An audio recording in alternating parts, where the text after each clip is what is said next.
This is my video of my 1977 Bayliner or US Yachts 305. Looking to sell this boat because I'm moving out of town, and I actually looked into shipping it, but it is quite expensive to move. Sad to see it go. So I'll show you some of the interior. I'll have to make the video for the outside at some later date. It's very cold and wet outside today. So pretty much everything you see is going to come with the boat. I'm not going to move any of it with me. So back here, that's the propane switch, ice box, the 12-volt switch panel, breaker panel. Bunch of stowage back here. It's a little bit of a mess, but it's clean, just cluttered. So then there's the 110 back there, and you can see one of them's off. That's the hot water heater. It's got a pressurized hot and cold water system in the boat. Actually, I can turn that on right now and show you guys. I think I'm running a little low on water.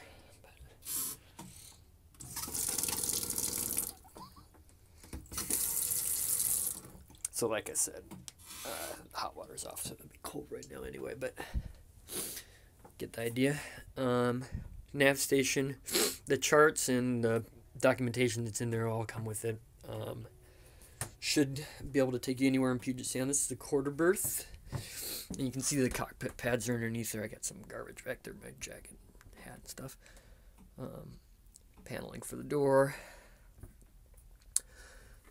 It's actually a pretty comfortable place to sleep. We actually sleep back there sometimes as opposed to the V-berth. So life jackets and a little bit of rain gear, cheap rain gear stuff. That's a wet locker. A lot of storage in here. Propane 2 burner and propane oven. I've actually cooked turkey in that. So a bunch of other stuff. Work's underway. I've made coffee and whatever else underway with that. It's gimbaled. It's not locked now, actually. There we go. So more storage. That's not actually what I meant to open up. That's the engine battery back there. All the batteries in the boat, there are 3 of them, are properly sealed to keep moisture out. There's the battery switch, auto helm, and something else, depth sounder, I think there. You can't really see the engine from this angle. I'll take it from the other angle later. Pretty clean though down there for the most part. Ooh, I should show the bilge, which is what we're standing atop of. Close that up. A little bit of water gets in the bilge when it rains, so it's not perfectly dry down there, but pretty clean. Bilge pump works. It's an auto pump. There's not really very much water in there, but it's all going to come right back up though, because it can't pump out air. A lot of storage underneath the quarter berth. Gas tanks in the back, but up here we've got underneath, I'm not going to open it up right now, but a bunch of, valve cover, gaskets, oil, a whole bunch of other extra parts, impellers, that sort of stuff. That right there almost looks like a stain, but it's not. When I brought in my toolkit earlier, it was all wet, so it's just water. Pretty dry in here, really. I have noticed, like I said, when it rains heavily, you can end up getting a little moisture inside. So there's a little West Marine dehumidifier that I just leave on all the time. I'll give you that wine. I'm sure it's turned into vinegar by now. More storage underneath. Underneath here's a shower pump. There, and a through hole actually with some delignification, on that. That should probably be replaced at some point. I don't think it's a real risk right now, but it definitely needs some work. Power inverter. 2 more batteries under there. It's kind of a pain getting those panels up, so I'm not going to do that right now. And I'll show you the engine, a little bit of better view of the engine and water pump and stuff. That's the engine right there. Pretty clean. Done most of the work on this myself. I've had it inspected by the Penta dealership, and they've said the big deal, I think one of the engine mounts might be cracked, but they didn't really seem to think it was a big deal, and I shouldn't worry about trying to fix it right now, so I haven't. But it might be something to think about. You can see a little bit of oil is coming off. That's my own fault. I rebuilt the water pump, and I don't think I sealed it up quite right, but that's about 6 months worth, so you can see it's not a ton coming out. I just don't like it when it gets into the bilge. So I put that pan down. So there are the 2 switches for the emergency and house batteries. And the water pump. And the hot water heater. I should turn that. So that's hooked up to 110 power. I've got it off. I leave it off just to save money, you know, electricity. And so this right here, these can be hooked up so that it recirculates water from the engine.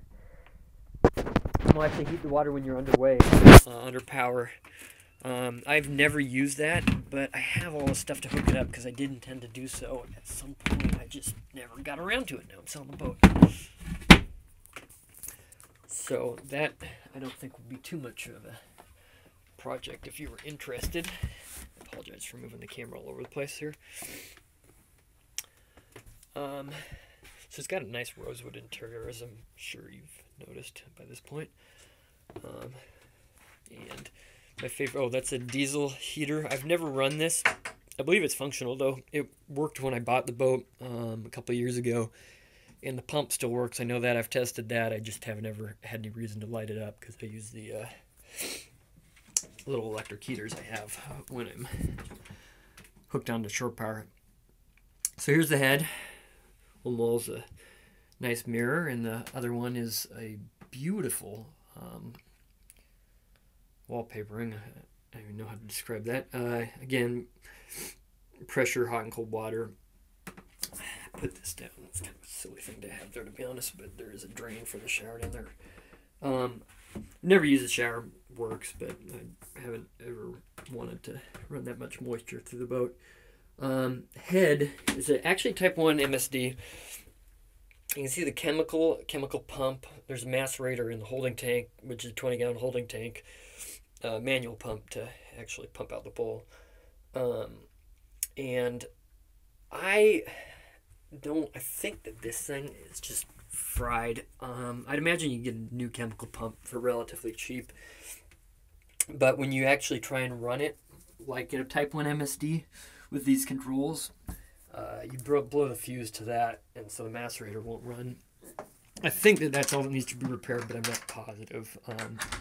Nevertheless, it still works as a Type 3 MSD, so you've got your 20-gallon holding tank right in here, and then that can get pumped out without any chemical use or anything like this. This is the V-berth. A lot of light in here, actually. A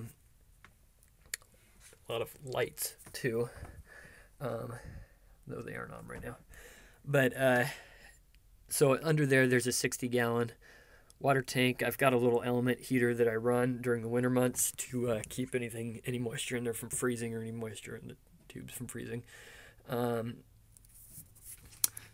More storage here, and fire, or smoke detector.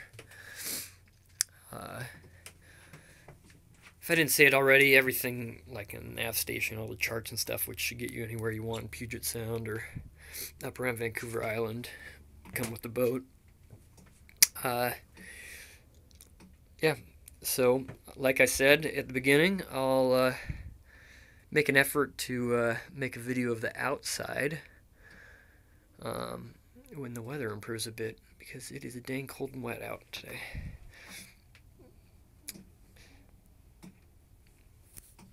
Thanks for watching.